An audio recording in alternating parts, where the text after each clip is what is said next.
नमस्कार। बड़ी खबर पर बड़ी और सार्थक बहस के साथ हम लेकर हाजिर हैं आज की पंचायत। मैं हूं आपके साथ रीमा पराशर। प्रधानमंत्री नरेंद्र मोदी आज वाराणसी में थे और वहां पर उन्होंने एक नए तरह का मंत्र दिया। उन्होंने कुछ आह्वान भी किए देश से और कुछ मांगा भी। लाल किले की प्राचीर से भी उन्होंने देश के सामने कुछ मंत्र दिए थे और कुछ बातें रखी थी। लेकिन आज जो बात प्रधानमंत्री नरेंद्र मोदी ने की है उसको लेकर अब ऐसा लग रहा है कि 2024 का जो संदेश है वो पूरी तरह से साफ दिखाई दे रहा है। कुछ दिनों पहले हमने लोकसभा में देखा कि गृह मंत्री अमित शाह ने जवाहरलाल नेहरू पूर्व प्रधानमंत्री, उनकी कुछ कमियां अब तक देश को किस तरह से भुगतनी पड़ रही हैं उनका जिक्र किया था। लेकिन आज प्रधानमंत्री नरेंद्र मोदी ने बताया कि अब से पहले 70 साल तक देश गुलामी की मानसिकता से ग्रसित रहा और ना सिर्फ मानसिकता से ग्रसित रहा बल्कि विदेशी आक्रांताओं ने देश पर हमले किए, मंदिरों को ध्वस्त किया। उन सब का पुनरुद्धार होना चाहिए था लेकिन नहीं हुआ। किसी डर की वजह से नहीं हुआ। कुछ लोगों की तरफ जिक्र किया प्रधानमंत्री ने और इसीलिए अब 70 साल बाद वो काम किया जा रहा है जो अब से पहले हो जाना चाहिए था। राम मंदिर का जिक्र हुआ और उसके अलावा काशी कॉरिडोर से लेकर सोमनाथ मंदिर तक सभी का जिक्र प्रधानमंत्री नरेंद्र मोदी ने किया। जाहिर है प्रधानमंत्री का यह संदेश 2024 से पहले जो आया है उसको लेकर विपक्ष में हाहाकार तो है ही, क्योंकि कल विपक्षी गठबंधन इंडिया अलायंस की बैठक होने वाली है। काफी उलटफेर के बाद ये बैठक है, तो उससे पहले ये जो संदेश प्रधानमंत्री ने दिया है, क्या हम ये माने कि बीजेपी का 400 पार का जो नारा है वो इस बार सनातन के इस संदेश से, इस मंत्र से ही आगे बढ़ेगा? तो चलिए सबसे पहले नजर डालते हैं प्रधानमंत्री के आज के उस बयान पर और उसके बाद अपनी चर्चा को शुरू करेंगे। के कालखंड में जिन अत्याचारियों ने भारत को कमजोर करने का प्रयास किया, उन्होंने सबसे पहले हमारे प्रतीकों को ही निशाना बनाया था। आजादी के बाद इन सांस्कृतिक प्रतीकों का पुनर्निर्माण आवश्यक था। अगर हम अपनी सांस्कृतिक पहचान को सम्मान देते तो देश के भीतर एकजुटता और आत्मसम्मान का भाव मजबूत होता। लेकिन दुर्भाग्य से ऐसा हुआ नहीं। आजादी के बाद सोमनाथ मंदिर के पुनर्निर्माण तक का विरोध किया गया था और ये सोच दशकों तक देश पर हावी रही। इसका नतीजा ये हुआ कि देश हीन भावना के गर्त में चला गया। अपनी विरासत पर गर्व करना भूल गया। लेकिन भाई और बहनों, आजादी के 7 दशक बाद आज समय का चक्र एक बार फिर घुमा है।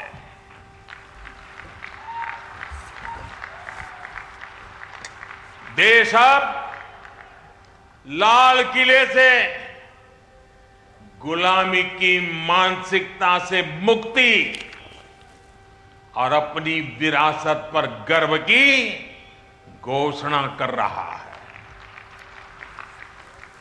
जो काम सोमनाथ से शुरू हुआ था वो एक अभियान बन गया है।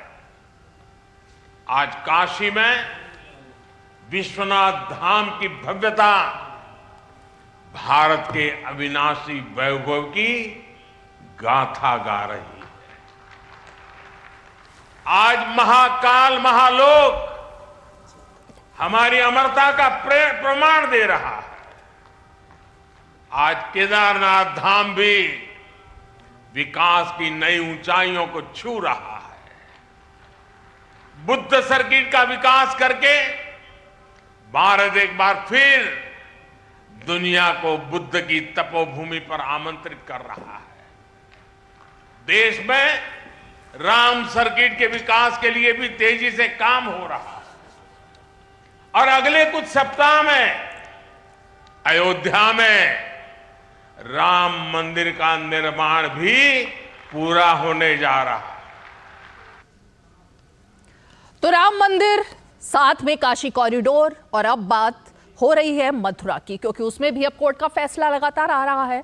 तो ये तमाम जो बातें हैं, जो कि शुरुआत हुई थी सोमनाथ मंदिर से, और फिर इस बात के बारे में भी बात होती है कि उस वक्त कौन सी सरकार थी और कौन से प्रधानमंत्री थे जिन्होंने उसका विरोध किया था। तो क्या तुष्टीकरण, जिस पर प्रहार लगातार बीजेपी की सरकार और प्रधानमंत्री नरेंद्र मोदी कर रहे हैं, उस तुष्टीकरण के बनाम ये सनातनी मंत्र जो देने की कोशिश है, उसी पर जरा चर्चा करते हैं। बेहद ही खास मेहमान हमारे साथ इस वक्त सीधे जुड़ रहे हैं। मैं परिचय अपने खास मेहमानों का करा देती हूं। हमारे साथ इस वक्त बीजेपी की तरफ से बात करने के लिए राकेश त्रिपाठी जी, प्रवक्ता भारतीय जनता पार्टी के मौजूद हैं। स्टूडियो में हमारे साथ कांग्रेस पार्टी के प्रवक्ता दीपक झा जी मौजूद हैं। हमारे साथ कपिल श्रीवास्तव जी, जो कि समाजवादी पार्टी के प्रवक्ता हैं, वो मौजूद हैं। इसके अलावा हमारे साथ लेफ्ट के नेता और राजनीतिक विश्लेषक विवेक श्रीवास्तव जी मौजूद हैं। और इसके अलावा प्रोफेसर संगीत रागी जी काफी दिनों बाद आज हमारे साथ जुड़ रहे हैं, राजनीतिक विश्लेषक। और हम जरा उनसे भी ये जो इतिहास के पन्नों को लगातार खंगाला जा रहा है और उसको लेकर जो राजनीतिक बात हो रही है, उस पर समझने की कोशिश करेंगे। लेकिन दीपक झा जी, मेरा पहला सवाल आप ही से है। प्रधानमंत्री का आज का जो बयान था, ये किस किस की सरकार रही 70 सालों से, जो गुलामी की मानसिकता जिसका जिक्र प्रधानमंत्री ने किया है, जिन्होंने सोमनाथ मंदिर बनने का विरोध किया, राम मंदिर का विरोध किया, और आज भी इस विरोध के मुहाने पर जो खड़ी है पार्टी, वो कौन सी पार्टी है? देखिए, प्रधानमंत्री जी किस पार्टी के बारे में बोल रहे हैं ये आपको पता होगा, मुझे नहीं पता है। प्रधानमंत्री जी किस मोटो से कहाँ क्या बोलते हैं, देश की जनता को नहीं पता चलता है। बात क्या है, प्रधानमंत्री जी के अंदर इतना विद्वेष, इतना ईर्ष्या का भाव जो है दूसरी विपक्षी दलों को लेकर, मुझे समझ में नहीं आता। भगवान राम सबके हैं, भगवान कृष्ण सबके हैं, इसमें कहने की जरूरत नहीं है। हमारा जो धर्म है ना रीमा जी, वो शाश्वत है, निर्विकार है, निर्विषय का है। आप मूर्ति पूजा भी करते, बिना मूर्ति के भी भगवान की पूजा करते। तो हम सनातन पे बहस नहीं कर रहे। स्वामी विवेकानंद जी जब अमेरिका गए थे, तो अमेरिका में उनसे पूछा गया कि आप ज्ञान, ध्यान, योग की बातें करने भारत छोड़ के यहाँ पे क्यों आए हैं? तो स्वामी विवेकानंद जी ने एक बहुत प्यारा सा उत्तर दिया था, जो आज के परिप्रेक्ष्य में एकदम सटीक बैठता है। स्वामी विवेकानंद जी ने कहा था, भारत की जरूरत है रोटी, कपड़ा, मकान। अभी लोग वहाँ पे भूखे हैं, नंगे हैं, कपड़े की जरूरत है, खाने की जरूरत है, दवाइयों की जरूरत है। अमेरिका अपने चरम पर है भौतिक वाद के, इसलिए यहां पे अध्यात्म की जरूरत है। आज इसका जवाब यह है कि जो 70 साल पहले जरूरत थी इस देश की जरूरत थी रोटी, कपड़ा, मकान, दवाई, स्वास्थ्य, चिकित्सा, शिक्षा। तो उस चीज को उन सरकारों ने पूरा किया। आज मोदी जी सवाल उठाते हैं तो उठाइए। तो आपको लगता है आज रोटी, कपड़ा, मकान, इन सब की जरूरत अब नहीं है? अब देश का गरीब वहां तक नहीं है कि उसको रोटी, कपड़ा, मकान चाहिए। अब आपने उससे आगे निकाल दिया। हमें गर्व है इस बात का, हमें गर्व इस बात का कि आज हमारा देश उस अवस्था में नहीं है जो 1950 में था, बिल्कुल नहीं है। आज 70 सालों में देश विकसित हुआ है, ये तो बात आपको मानना पड़ेगा। और ऐसा नहीं है कि पिछले चंद सालों में हो गया है, आपने रॉकेट साइंस को ऐसा लॉन्च कर दिया। विकास एक सतत प्रक्रिया है जिसको सारी सरकारें आगे करती हैं। लेकिन मोदी जी से हम बात करते हैं, मुद्दों की बात करते हैं, व्यक्तिगत विरोध नहीं होता, मुद्दों की बात करेंगे, मुद्दों पे हम चर्चा करना चाहते हैं। दीपक जी, मैं इसका राकेश जी से जवाब लूं, लेकिन मैंने तो सोमनाथ से शुरू किया था ना, और मैंने उन प्रधानमंत्री का जिक्र किया था जिन्होंने सोमनाथ का विरोध किया था, सोमनाथ मंदिर के पुनरुत्थान का विरोध किया था। वो कौन थे? देखिए, और क्यों विरोध था तब? देखिए, किसी प्रधानमंत्री ने कभी कुछ विरोध नहीं किया। आपने इतिहास तो पढ़ा ही है, आप इतनी ऐतिहासिक बातें बता रहे हैं, इसका मतलब आपने वो पूरा चैप्टर पढ़ा होगा कि क्या हुआ था उस वक्त। मैं वही कह रहा हूँ ना, आप जिसका भी नाम लेना चाहें। आप ले रहे थे नाम, फिर रुक गए। मैं नाम ले रहा हूं। आप ले रहे थे। किसी भी देश के प्रधानमंत्री का, हिंदुस्तान के कोई भी प्रधानमंत्री ने किसी भी मंदिर का अवहेलना नहीं किया है, किसी भी मंदिर स्ट्रक्चर को तोड़ा नहीं है, कोई भी प्रधानमंत्री तोड़ा नहीं है। लेकिन पुनरुत्थान की बात चल रही है, बनाने के लिए बात चल रही है ना। मोदी जी ने अयोध्या का नाम लिया, तो अयोध्या में ताला खोलने वाले सबसे पहले तो राष्ट्रीय कांग्रेस के श्री आदरणीय राजीव गांधी जी हैं, जो देश के प्रधानमंत्री जी हैं। तो उन्होंने ताला खुलवाया, उन्होंने प्रथम पूजा किया। तो बात है कि क्रेडिट नहीं लेना चाहिए, आप क्रेडिट के भूख में। चलिए राकेश त्रिपाठी जी, सोमनाथ का जिक्र करते करते वो नेहरू जी का नाम मैं ही ले देती हूँ। वो लेने वाले थे, फिर वो रुक गए। जवाहरलाल नेहरू का नाम लिया नहीं उन्होंने, जबकि उनको आप रुक गए ना। आप तो लेना चाह रहे थे, आप मेरे मुंह से कहलवाना चाह रहे थे कि आप मोदी जी कहना चाह रहे थे, मोदी जी मंच से नहीं लिए तो अरे हमारे कहने से क्या होगा? वो तो जो लिखा है, इतिहास तो बदला नहीं जा सकता है ना रीमा जी। इतिहास में जो लिखा है, नेहरू जी का और के.एम. मुंशी का जो पूरा आपस में वार्तालाप है, जो पत्र है, उन सबको तो कोई झुटलाया नहीं जा सकता। तो राकेश त्रिपाठी जी इसका जवाब देंगे कि क्या देश, ओके नहीं अब रुकिए, 70 सालों बाद भी क्या अब हमें इन सब चीजों की जरूरत है जिसका जिक्र दीपक झा कर रहे हैं कि आज तो मुद्दों पर बात करनी चाहिए?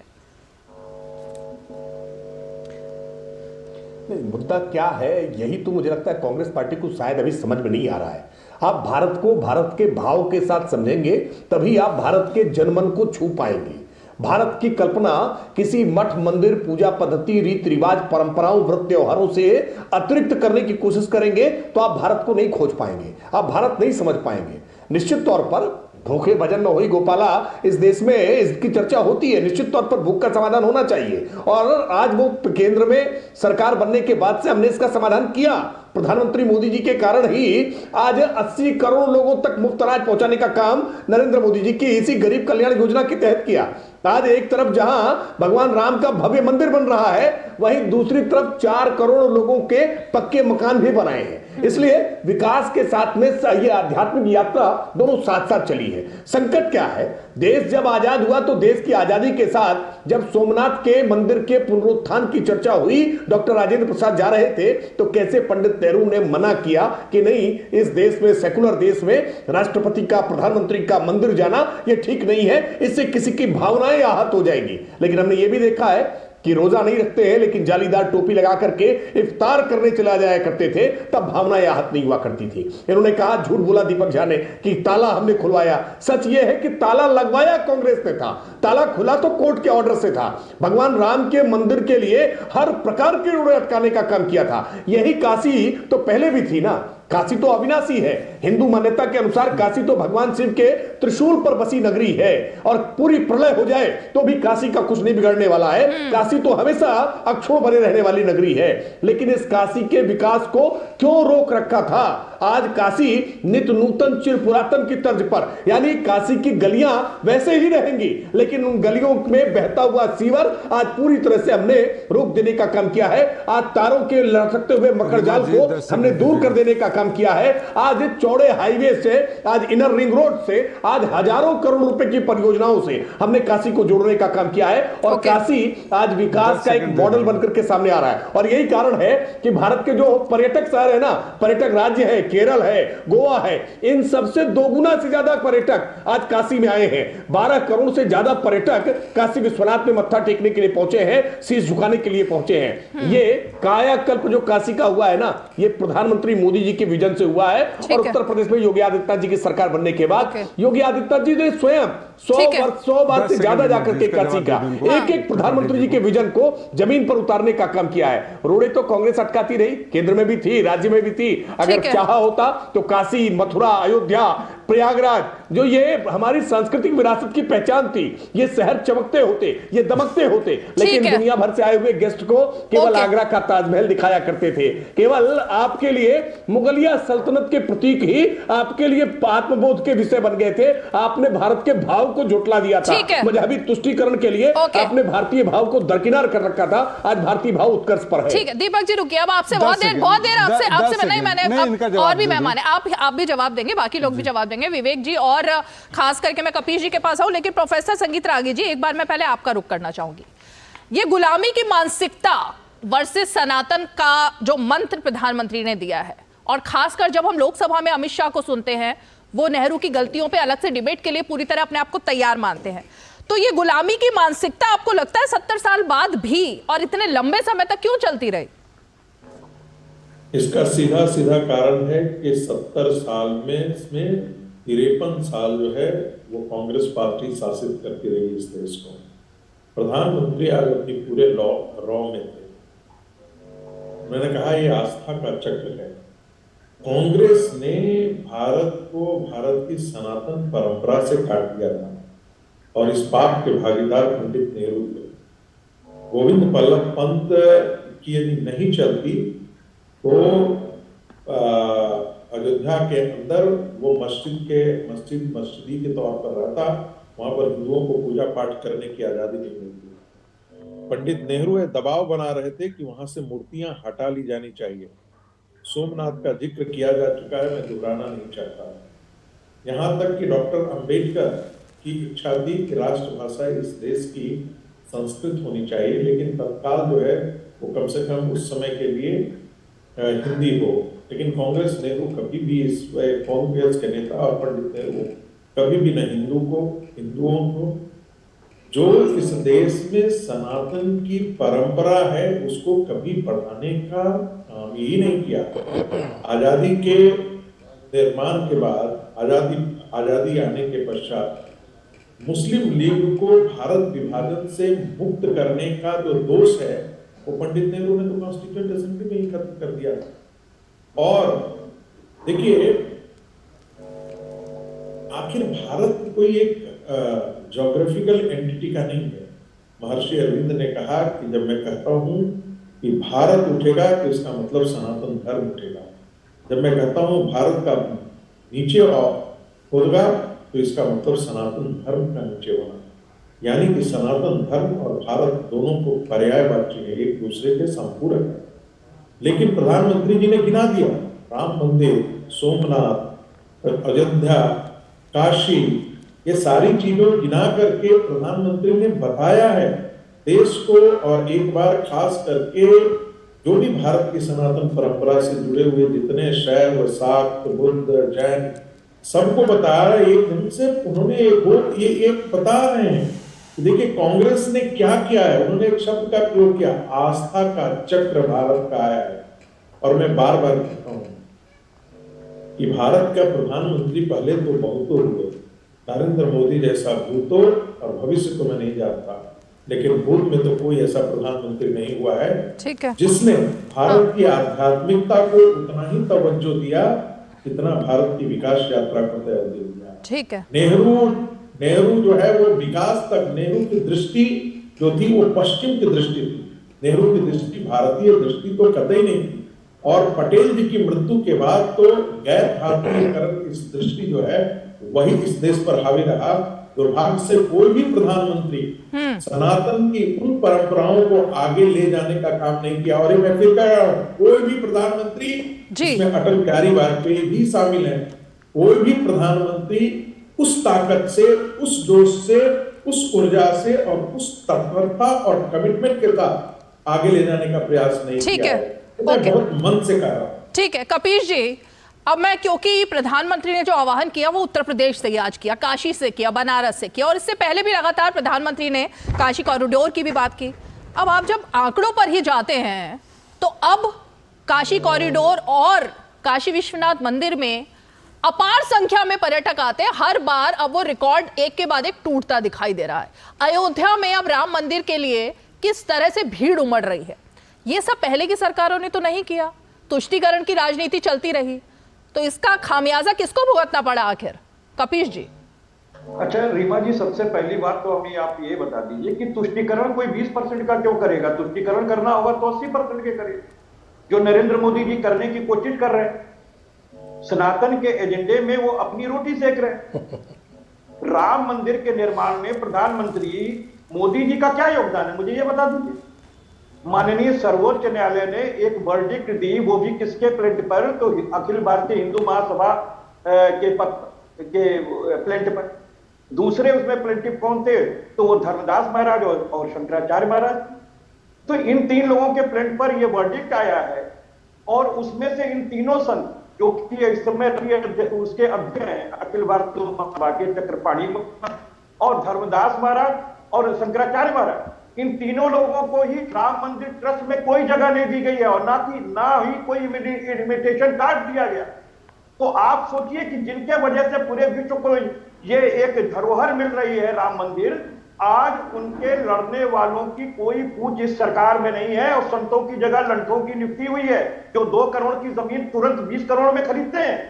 तो ये राम मंदिर के फंड में, खजाने में जिस तरीके की सेधमारी कर रहे हैं, ये आपके सामने है।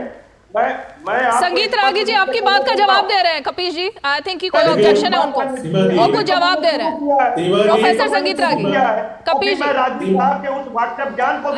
अच्छा रुकिए, अभी जो आपने तथ्य दिए, विवेक जी आ रहे हो आपके पास, लेकिन संगीत जी शायद कुछ जवाब दे रहे हैं इस पर। संगीत जी सीमा जी, रीमा जी, एक सेकंड आ रही हूँ कपीश जी। हाँ रीमा जी, भारत के संतों को लंड कहना ये सरासर इस ये भारत संत है की क्या? सनातन परंपरा का इनका नाम जो है अपमान है, महात्मा ये गांधी बर्दाश्त की के योग्य हत्या में नहीं है। आया हो, ऐसे दूसरी बात, संपत राय को आप संत देखिए, कहते हैं क्या? मुलायम सिंह क्या की योग्यता पार्टी से करने वाला अपेक्षा है? नहीं की जा किसने सकती। पालन किया आपने राम मंदिर जिसके को? नेता ने सरयू की आप मुझे रक्त बताइए को, वो सरयू की कौन धारा व्यक्ति को है जो रक्त 2 से करोड़ लाल की किया जमीन हो। 3 करोड़ में एक एक करके कपीश जी रुकिए कपीश जी, एक तो आपने 1 सेकंड कपीश जी सुनिए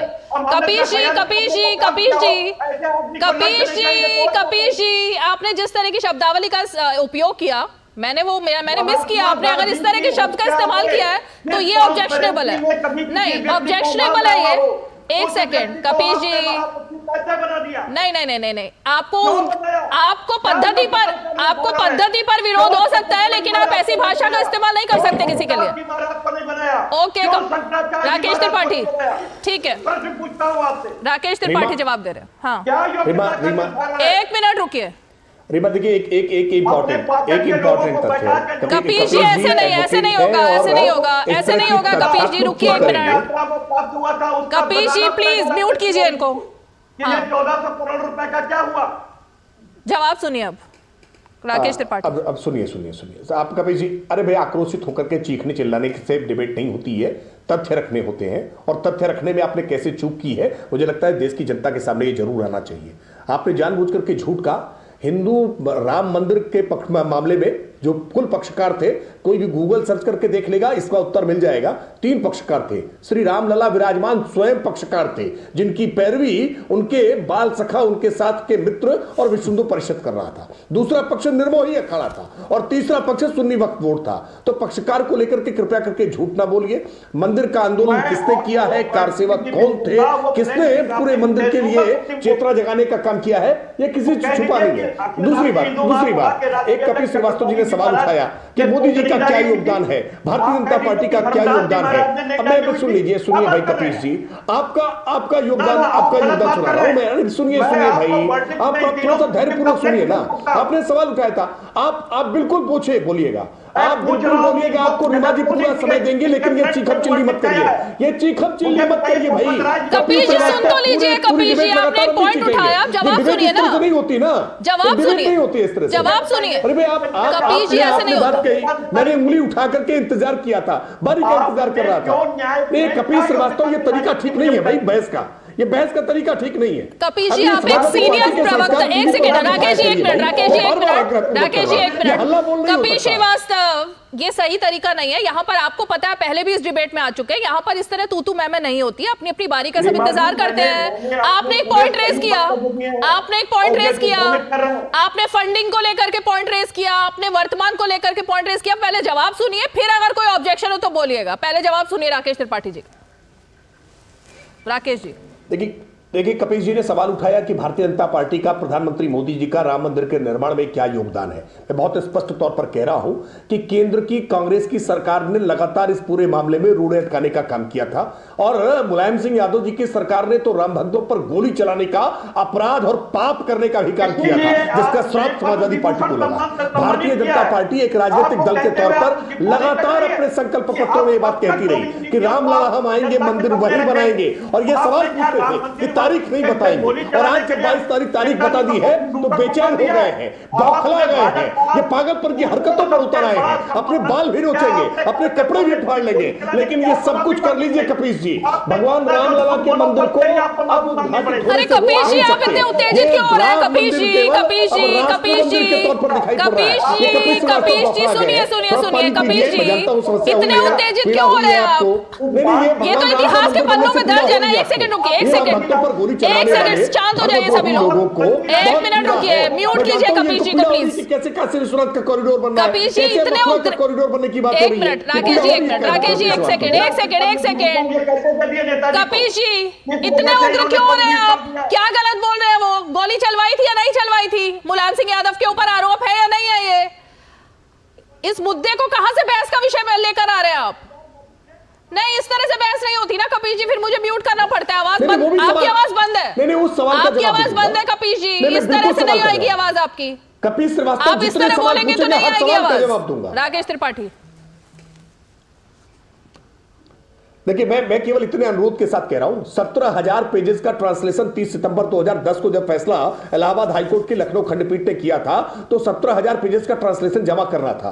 2010 से लेकर के 2012 तक उत्तर प्रदेश में बहुजन समाज पार्टी की सरकार थी, एक पन्ना ट्रांसलेट नहीं किया। 2012 से लेकर के 2017 तक उत्तर प्रदेश में समाजवादी पार्टी की सरकार थी, एक पन्ना ट्रांसलेट करने का काम नहीं किया। लेकिन योगी आदित्यनाथ जी की सरकार बनने के 4 महीने के भीतर सारे 17,000 पेजेस का ट्रांसलेशन करके सुप्रीम कोर्ट में जमा करने का काम किया, ताकि इसकी जल्दी से जल्दी सुनवाई हो। भारत सरकार की तरफ से सॉलिसिटर जनरल ऑफ इंडिया लगातार अपीयर हुए कि इस मामले की त्वरित सुनवाई हो। डे बाय डे हियरिंग करा करके सुप्रीम कोर्ट से इसका निर्णय हो सका, तब आज राम मंदिर बन पा रहा है। और आप सवाल पूछ रहे हैं भाजपा ने क्या किया? अरे भाजपा ने बलिदान भी किया है, भाजपा ने संघर्ष भी किया है, भाजपा ने त्याग भी किया है। अपनी 5-5 राज्यों की सरकारों को हमने बलिदान कर दिया था। उत्तर प्रदेश की सरकार बलिदान हो गई, मध्य प्रदेश की सरकार बलिदान हो गई। ठीक है, मैं फिर से एक बार ओके, ठीक है राकेश जी, बर्खास्त किया था हमें। ठीक है, मैं फिर से सभी लोगों से दरख्वास्त करती हूँ कि इस तरह से बीच बीच में नहीं बोलेंगे प्लीज। विवेक जी बहुत देर से इंतजार कर रहे हैं, मुझे उनके पास जाना होगा, और कपिश जी बीच में नहीं, आपकी बारी आएगी तब बोलिएगा। विवेक जी, ये वामपंथी विचारधारा जिसको हमेशा दोषी ठहराया गया, चाहे वो किताबों में उलटफेर हो, इतिहास में उलटफेर हो, या फिर कि जिस मानसिकता पर अब डिबेट हो रही है उसमें उलटफेर हो, तो कहीं ना कहीं उस विचारधारा पर ही तो सवाल खड़े होते हैं जिसने 70 सालों तक देश को यहां से यहां पहुंचा दिया।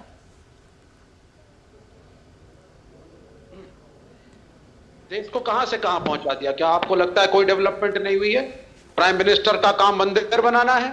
नहीं है। चीफ मिनिस्टर का काम मंदिर बनाना है? मंदिर कौन बनवाएगा फिर?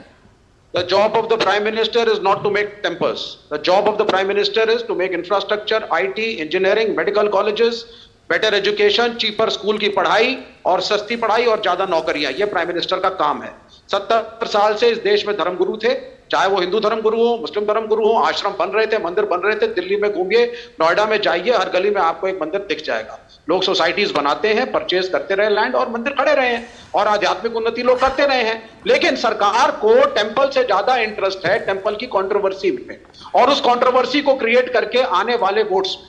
ये जो आइडियोलॉजी है, इस पैनल में हम बहुत सारे प्रवक्ता बैठे हैं।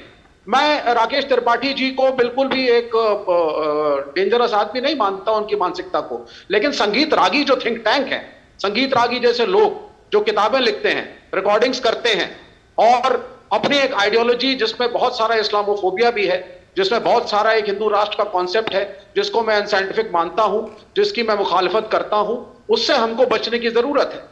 और मैं खुले में कहता हूं, मैं बीजेपी को नहीं मानता, एक मैं संगीत रागी को डेंजर जरूर, इनकी किताबों को मानता हूं। ये लेखक भी हैं, ये मेहनत करते हैं, कहते हैं साहब मुझे पैसा भी नहीं चाहिए, मैं तो मेहनत करूंगा, जो मेरी आइडियोलॉजी है मैं उसमें उसके लिए सब कुछ करूंगा। That is the wrong part. और इसी चीज को आज प्रधानमंत्री भी प्रमोट कर रहे हैं। आप मंदिर की इन कॉन्ट्रोवर्सीज को 2024 के पहले क्यों लाए हैं? आप डेवलपमेंट की बात क्यों नहीं करते हैं? 1947 में प्लेसेस ऑफ वर्शिप एक्ट आया था। प्लेसेस ऑफ वर्शिप एक्ट में कहा गया था कि अयोध्या को छोड़ करके इस देश के अंदर मंदिर हो, मस्जिद हो, चर्च हो, गुरुद्वारा हो, स्टेटस को मेंटेन होगा। आगे 500 साल पहले की कहानियों को लेकर के लड़ाई लड़ने से लोग लड़ेंगे, वैमनस्य फैलेगा, लोग डिवाइड होंगे। विवेक जी, ओके, आपने संगीत रागी जी का नाम लिया, मैं उनके पास जाती हूँ, लेकिन एक मैं आपको करेक्ट कर दूं। आपने कहा हर गली मोहल्ले में एक एक मंदिर सब खोलते हैं। ये काशी विश्वनाथ कॉरिडोर गली मोहल्ले का मंदिर नहीं है, ठीक है? राम मंदिर गली मोहल्ले का मंदिर नहीं है, जो सोसाइटी में एक मंदिर मूर्ति लगा करके बना दिया जाता है। सॉरी, ये आपने जो तुलना की है, इससे मुझे विरोध है वहां पर। और आप जो इंफ्रास्ट्रक्चर की बात कर रहे हैं, जितने पर्यटक वहां जा रहे हैं, वो पैसा कहां पर काम आ रहा है? कहां काम आएगा वो? आपने एक बहुत ही मासूमियत से एक अजीब सी बात कर दी। अब संगीत रागी जी के पास मैं आऊंगी, एक मिनट रुकिए। आपने उनका जिक्र किया ना, वो जवाब देंगे। संगीत रागी जी, इस्लामोफोबिया। देखिए, मैं बिल्कुल मैं मानता हूं कि एक खतरा है, और इस देश में शायद आप लोगों की जानकारी बता दूं कि इस देश में number of mosque have overtaken the number of temples.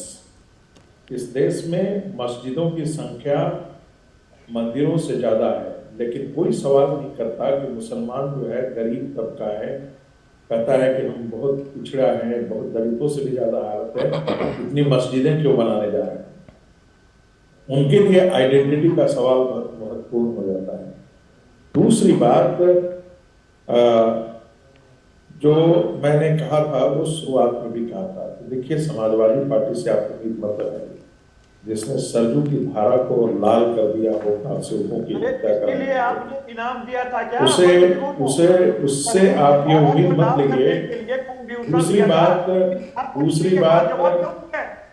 ये दोगली राजनीति कब तक चलती रहेगी? कपीश जी, फिर वही कपीश जी, मैं आ रही हूँ आपके पास, आऊंगी जवाब के लिए। रुकिए, आपके पास आऊंगी जवाब के लिए। एक मिनट सुन लीजिए वो कह क्या रहे हैं, सुनिए पहले। अरे सुनिए तो सही कपीश जी, ऐसे नहीं होता। कपीश जी सुन तो लीजिए वो क्या कह रहे हैं। कपीश जी को म्यूट कीजिए फिर से। चलिए प्रोफेसर संगीत। देखिए, कपीश जी कह रहे थे कि 80% का तुष्टीकरण करना है, 20% का कोई क्यों तुष्टीकरण करे? इसलिए क्योंकि 20% मुसलमानों का वोट एक मुफ्त जाता था पहले, और वो मान करके चलते थे कि हिंदू समाज तो जातियों में विभक्त है। इसीलिए तो जातीय जनगणना अखिलेश यादव चाहते हैं कि हिंदू समाज जातियों के अंदर संघर्ष करता रहे, और मुसलमानों का एक मुफ्त वोट। इसीलिए स्वामी प्रसाद मौर्य जो है वो आकर के गाली गलौज करेंगे, सनातन धर्म का अपमान करेंगे। इससे एक मुसलमानों का वर्ग खुश होकर के उनको हिंदू विरोधी मान करके एक मुफ्त जो है वो लड़ाई लड़ते हुए अखिलेश को मान लेगा कि ये हिंदुओं के खिलाफ लड़ाई लड़ रहे हैं, और उनको एक मुफ्त मुसलमानों का वोट मिलेगा। और जातियों के विभाजन जैसे ही होगा, वो स्वाभाविक है कि भारतीय जनता पार्टी कमजोर होगी। क्यों? इसलिए कि हिंदू जब तक हिंदू के रूप में सोचेगा तो वो मुसलमान को, मुस्लिम वोट बैंक को वो काउंटर करेगा। जिस दिन हिंदू राजपूत, भूमियार, ब्राह्मण, कायस्थ इसमें बट करके ये करेगा, उस दिन वो कमजोर हो जाएगा। फिर वो पॉलिटिकल इस्लाम से इस देश में नहीं लड़ सकता है। हिंदू समाज अपने आप को तभी सुरक्षित कर पाएगा जब वो हिंदू वोट बैंक के रूप में कार्य करे। इसलिए मैं कह रहा हूं 2024 की लड़ाई भारतीयता, हिंदुत्व की रक्षा की लड़ाई है। आने वाले दिनों में देश का भविष्य किस दिशा में जाएगा? इसी दिशा में जाएगा, या उन गिरोहों के हाथ में जाएगा जो सिर्फ परिवारवादी हैं और सत्ता के लिए किसी का बेटा, मुलायम सिंह का बेटा अखिलेश यादव का बेटा, उसके बाद में गर्भ में रहने वाला बेटा, उसके बाद में गर्भ में रहने वाला बेटा, ये पूरी परंपरा सत्ता की चली आएगी। ऐसे राजनीति के निरंकुश लोगों के हाथों में सत्ता जाएगी, या उसके हाथों में जाएगी जो भारत के सनातन मूल्यों की रक्षा करता हो। ठीक है, कपीश श्रीवास्तव जवाब देंगे। कपीश श्रीवास्तव आप बोलिए, आप अपनी बारी में बोलिए। आर्यू विवेक जी, रुकिए एक सेकंड आई पहले कपीश जी के ऊपर, क्योंकि आरोप लगाया ना उन्होंने। कपीश जी, एक बात कह रहा कि भारतीय जनता पार्टी को अपनी दोहरी नीतियों को साफ करना पड़ेगा जनता के सामने, कि सरयू की धरती को अगर लाल करने का काम हमने किया था तो हमको पद्म विभूषण किस लिए दिया गया? और दूसरी बात, क्या मजिस्ट्रियल जांच उसके बाद न्यायिक जांच हुई और उसके बाद इनकी सरकारें नहीं आई? क्यों नहीं इन्होंने कार्रवाई कर दी अगर कोई व्यक्ति गलत? दूसरी चीज, सीआरपीसी के अंदर मुख्यमंत्री को पावर नहीं है गोली चलाने के आदेश देने का। सीआरपीसी के अंदर मजिस्ट्रेट को पावर होता है, जो अर्ध न्यायिक मजिस्ट्रेट होते हैं, एसडीएम, उनको पावर होता है, या डीएम को पावर होता है। तो पहले कम से कम देश का कानूनी जान लें जो लोग इस बात पर प्रश्न उठाते हैं। तीसरी चीज मैं कहता हूं कि राजी साहब को देख लीजिए, हिंदुओं में सिर्फ 8 से 10% की पड़ी है, इनको ओबीसी की, एससी एसटी की पड़ी है।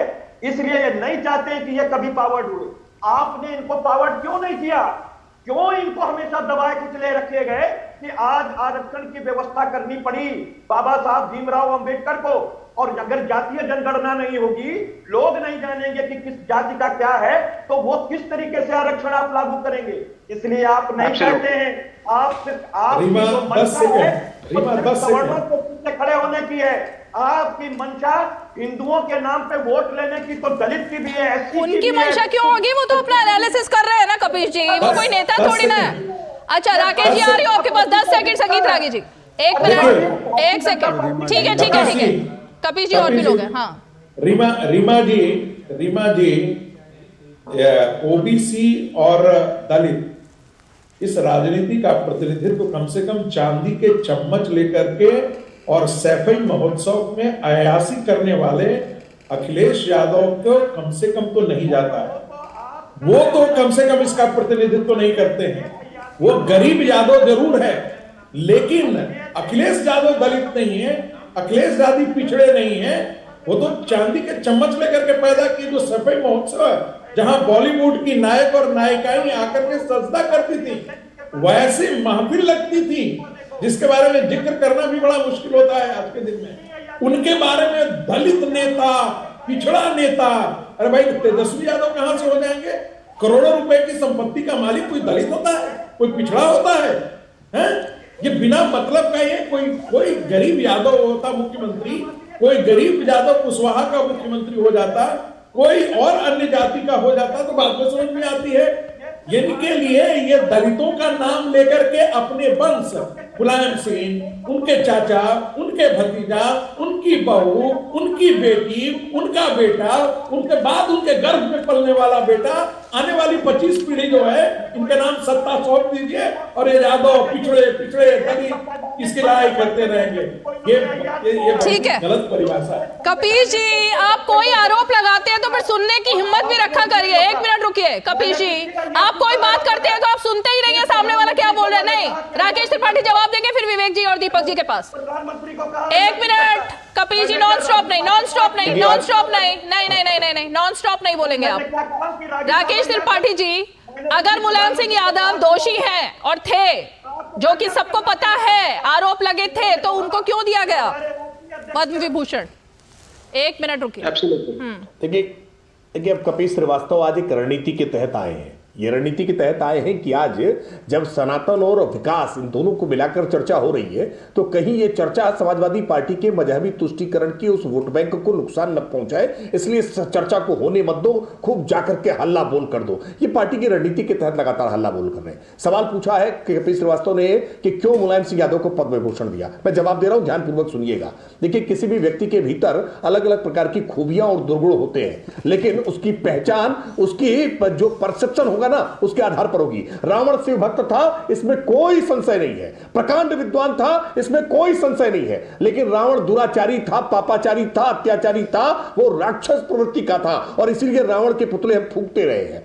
मुलायम सिंह यादव जी का हिंदी को लेकर के प्रेम था, मुलायम सिंह यादव जी का देश के प्रति जो उनका योगदान रहा है वो कोई कम नहीं रहा है, लेकिन वो मजहबी तुष्टीकरण के लिए उन्होंने राम भक्तों पर गोली चलवाई। ये भी एक बहुत कड़वा सच है जिसको समाजवादी पार्टी सुनना नहीं चाहती है। और कभी भी राम भक्त इस बात को माफ नहीं कर सकते हैं कि मुलायम सिंह यादव ने राम भक्तों पर गोली चलवाई। हाँ, एक जाति के उत्थान के लिए, समाज में एक चेतना पैदा करने के लिए, एक गरीबों की आवाज उठाने के लिए मुलायम सिंह यादव की भूमिका रही है, और इसी नाते उनको पद्म विभूषण दिया गया है। अलग अलग आपके योगदानों के लिए आपकी चर्चा होती है, निश्चित तौर पर उसी आधार पर इसकी चर्चा हुई है, इस पक्ष को देखा गया है। कपिल जी, मैं आपको बता दूं, कपिल जी आप म्यूट हैं, आपकी आवाज नहीं जा रही, आप अपनी एनर्जी वेस्ट कर रहे हैं। इस तरह आपकी आवाज नहीं जाएगी कपिल जी, आप बोलते रहेंगे तो आपकी आवाज नहीं जाएगी चैनल पर।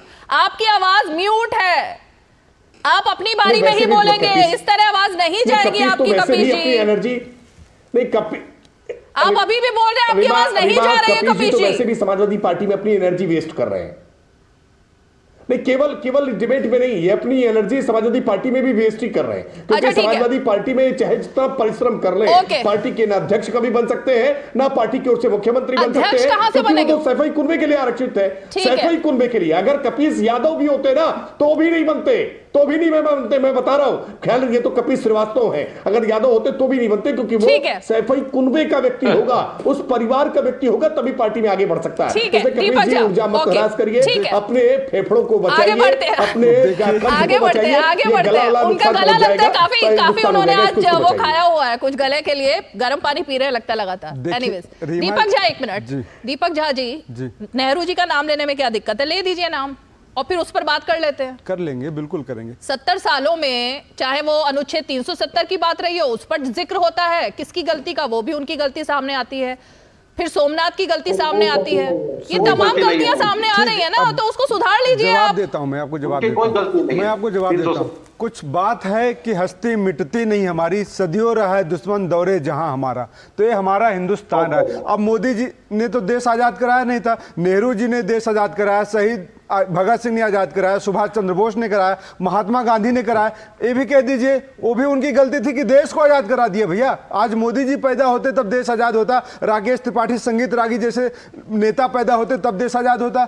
तब ये कह दीजिए, बात यह है कि हम रामेश्वर से लेकर केदार की बात करते हैं, हम सिर्फ अयोध्या काशी मथुरा की बात नहीं करते। हम चार रीमा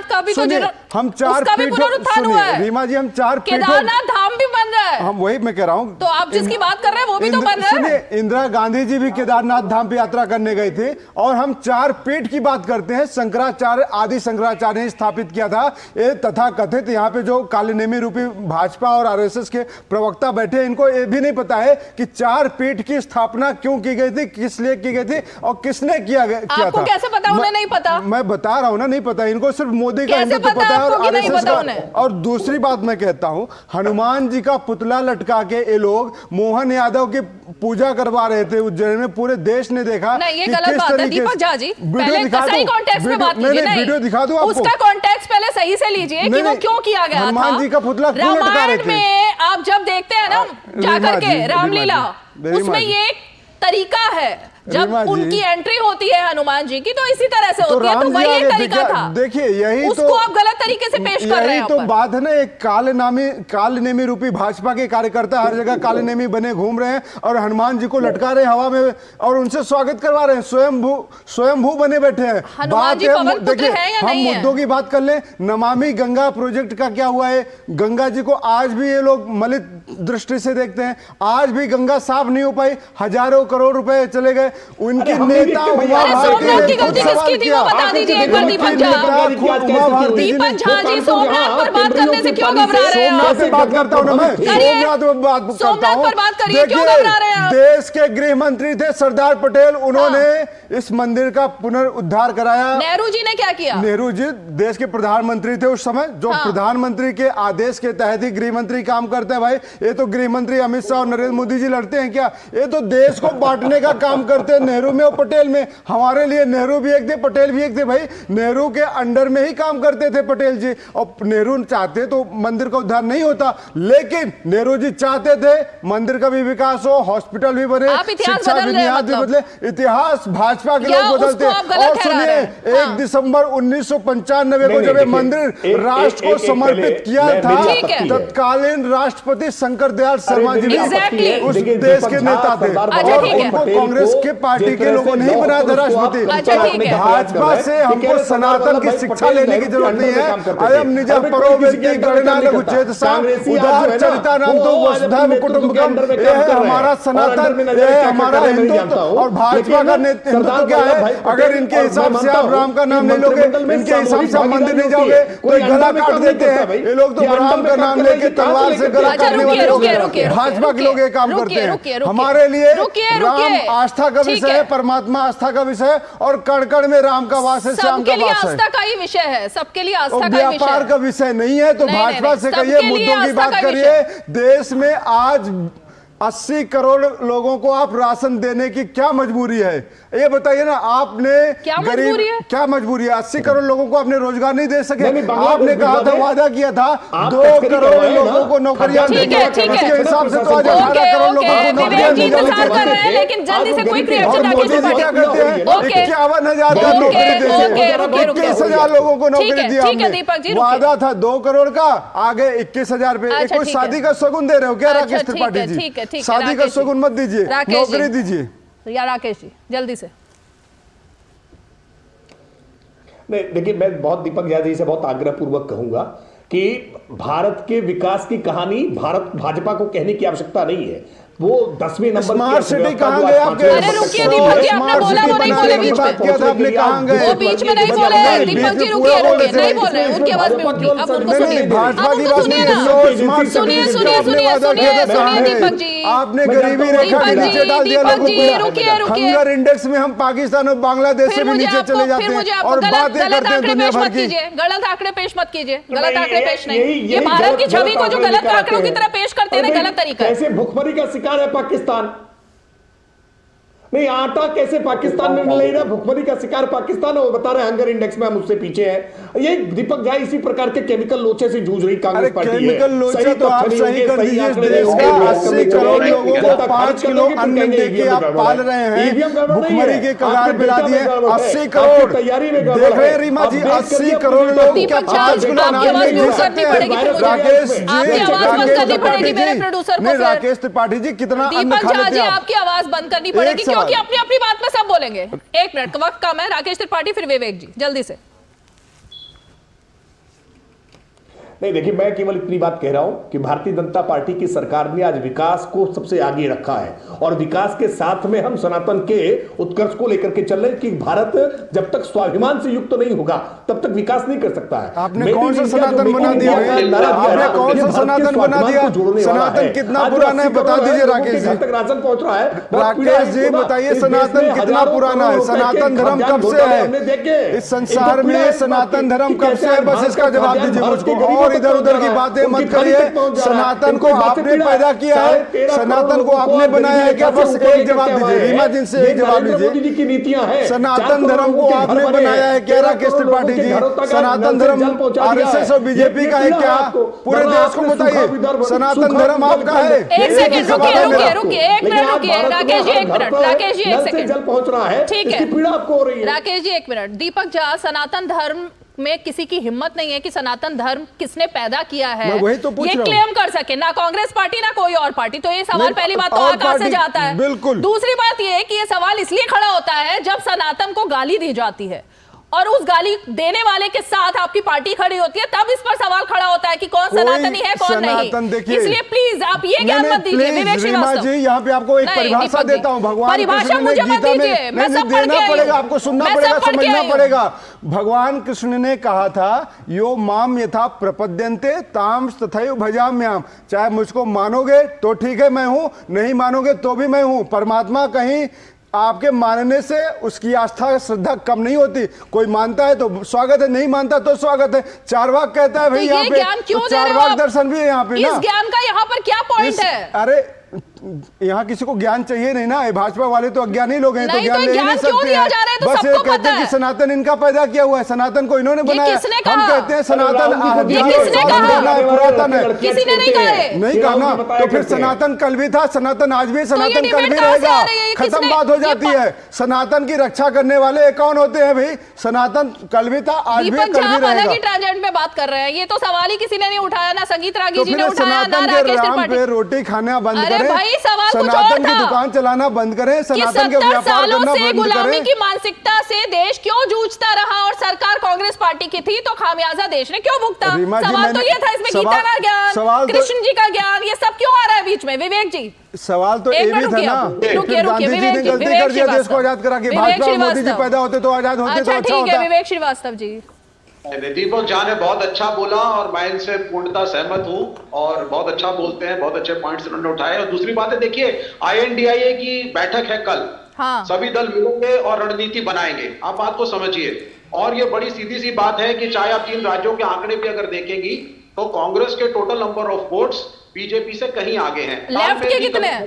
लेफ्ट पार्टी कहां है? लेफ्ट पार्टी की वजह से ही तेलंगाना खड़ा हुआ है। अच्छा। लेफ्ट पार्टी के यूनियंस ने हमारा टाई अप अगर अनफॉर्चुनेटली राजस्थान में नहीं हो पाया, वरना वहां भी हमने करीब 30 कैंडिडेट्स खड़े करे हुए थे। वहां भी वरना कांग्रेस की सरकार बन जाती।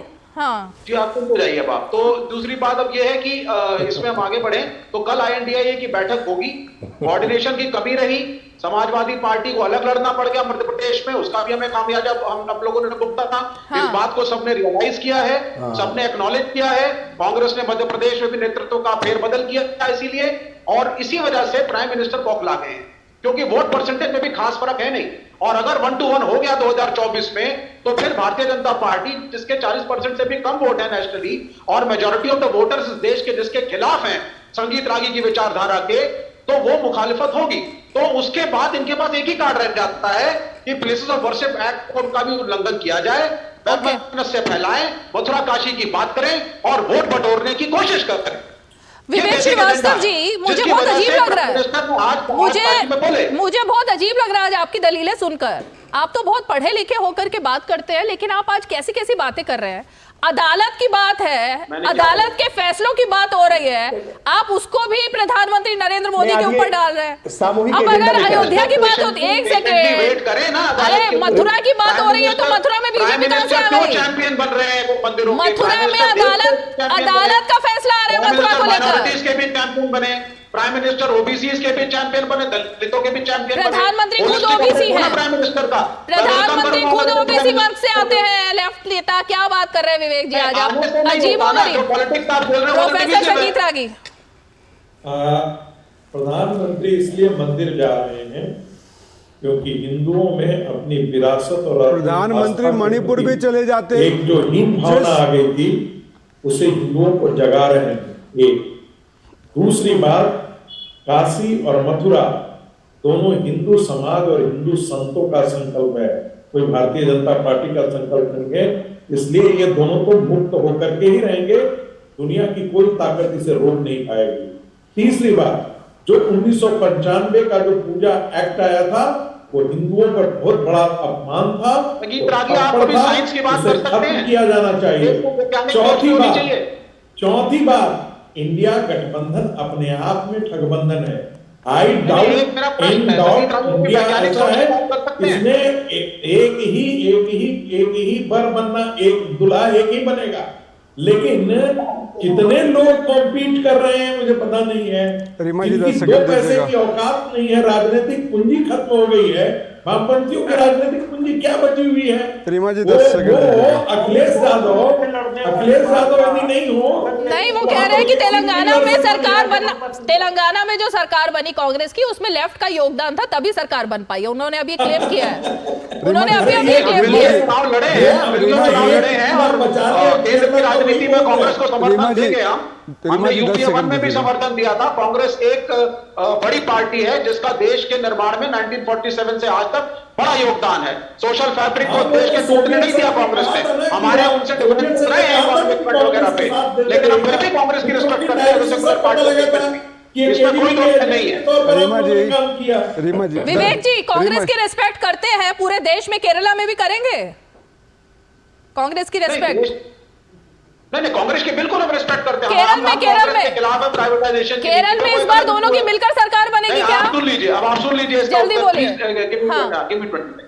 देखिए, राज्यों के अंदर आज से नहीं, कांग्रेस के साथ हम लोगों का रिश्ता इंडिपेंडेंस के पहले से है। क्या? अगर आप आजादी की लड़ाई को भी आप पढ़ें तो आपको पता चलेगा कि क्या स्टैंड सीपीआई का था उस जमाने में और किस तरह से कांग्रेस से तालमेल था। दूसरी बात, हम 1947 के बाद आते हैं। हम राज्यों में लड़े, केरल में भी लड़े, बंगाल में भी लड़े, अन्य राज्यों में भी हमारे एमएलए थे जहां पे कांग्रेस की बहुल्य सरकारें होती थी तो हम इनके खिलाफ थे। लेकिन केंद्र की राजनीति में हमारा यह मानना था कि कांग्रेस एक सेकुलर पार्टी है जो सभी जातियों और धर्मों को लेकर के साथ चलती है और कम्युनल फोर्सेस को दूर रखने के लिए कांग्रेस को सशक्त करना जरूरी है। हमने यूपीए 1 में भी इनका साथ दिया और पहले भी अनेक कंट्रोवर्शियल मसलों पे हम कांग्रेस के साथ खड़े हैं। INDIA में भी हम कांग्रेस के समर्थन में हैं। हाँ। तेलंगाना में भी हमारा टाइप रहा था, बंगाल में भी साथ में लड़े, बिहार में साथ में लड़े बस और केरल में नहीं रहेगा, सरकार को बस केरल में नहीं रहेगा, बाकी सब जगह रहेगा, है ना? केरल में नहीं, बस। एक आध राज्यों में फ्रेंडली फाइट हो सकती है या हो सकता है उसमें भी Okay. मिल जाए। अभी कुछ नहीं पता, Friendly अभी fight? कोई मीटिंग नहीं हुई है, Friendly अभी fight? कुछ भी निर्णय नहीं हुआ है, ठीक है। अभी कुछ भी निर्णय नहीं हुआ है, ओके, अभी कोई निर्णय नहीं हुआ है। चलिए वक्त की बात है, एक क्विक रिएक्शन। केरला में भी हमारा okay, quick reaction. Rakesh Tripathi, Deepak Jha, फिर अंत में कपीश जी और ये संगीत जी। जल्दी से राकेश जी, एक लाइन में अब।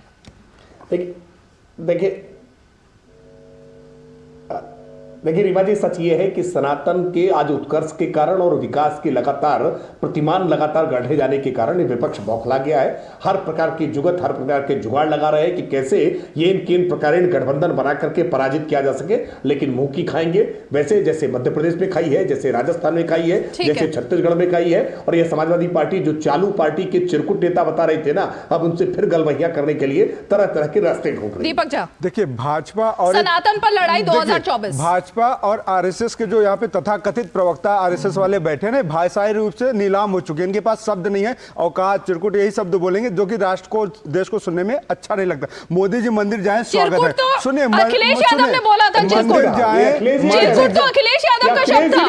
यहाँ पे प्रोफेसर बैठ चिरकुट तो गए। उन्होंने बोला बोला था। सुनिए, यहाँ पे हाँ। प्रोफेसर चालू साहब भी नहीं बैठ कहा, के मैंने कहा। औकात की बात कर रहे हैं किसी के, इतना अहंकार अच्छा नहीं लगता। आप तथाकथित औकात भी मल्लिकार्जुन नहीं, नहीं, खड़गे का सुनिए, शब्द है, सुनिए, उन्होंने बोला सुनिए। था प्रधानमंत्री अरे के लिए। तो इनको इतना कवर मत दीजिए। अरे रीमा जी। खड़गे जी ने बोला था, मैं तो आपको याद दिला रही हूँ अरे सिर्फ। काम की बात करते हैं। हाँ। मोदी जी मंदिर जाए स्वागत है करते हैं, मस्जिद जाए स्वागत करते हैं, मणिपुर चले जाते जहां ठीक है। देवियों का बेटियों का ओके, इज्जत नीलाम हो ओके, रही कपिल थी, जी, वहां पे मोदी चलो। जी मुंह सिल जाता है। ठीक है, ठीक महंगाई है, के बात कर समझ लेते गए, हैं समझ मोदी गए, जी, आपका पॉइंट आ तो गया। फिर क्या कपिल जी, होता? जल्दी से। बहुत अच्छा होता, लेकिन चलिए, महंगाई चलिए, के नाम चलिए। पे आप सो जाते हैं कपिल जाके। जी अंत में।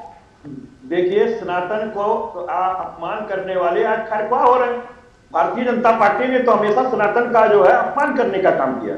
आप देखिए, जो भगवान श्री राम के पैतृत्व पर सवाल खड़ा करके उनको श्रृंगी ऋषि का पुत्र कह के मां का गाली दे रहे थे, उन संजय निषाद जी को इन्होंने मंत्री बनाया हुआ है। अच्छा, वो इनकी पार्टी के नहीं है।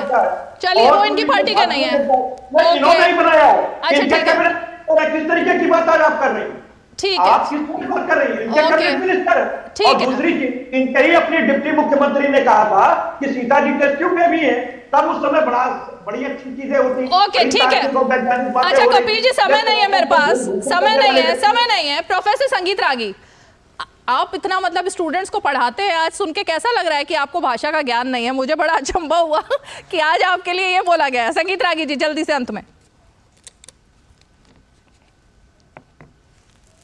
प्रोफेसर संगीत रागी, चलिए, लगता है कि सिग्नल चले गए हैं, लेकिन जाहिर तौर पर 2024 उसको लेकर कल इंडिया अलायंस की बैठक है, और उससे पहले सनातन पर जो लड़ाई है, जिन शब्दों पर पलटवार किया जा रहा है, जाहिर तौर पर कल बहुत सारे सवालों के जवाब भी मिलेंगे, क्योंकि जिस तरह से 3 राज्यों के नतीजे आए हैं उसको लेकर घमासान तो जारी ही था इस गठबंधन में। अभी तक बैठक को लेकर भी टाला जा रहा था, लेकिन कल शायद कुछ सवाल पूछे भी जाएंगे एक दूसरे से, और कल दिल मिलेंगे या दल मिलेंगे, ये भी देखने वाली बात होगी। आज 5 की पंचायत में इतना ही, कल फिर होगी मुलाकात। तब तक के लिए हमें दीजिए इजाजत, नमस्कार।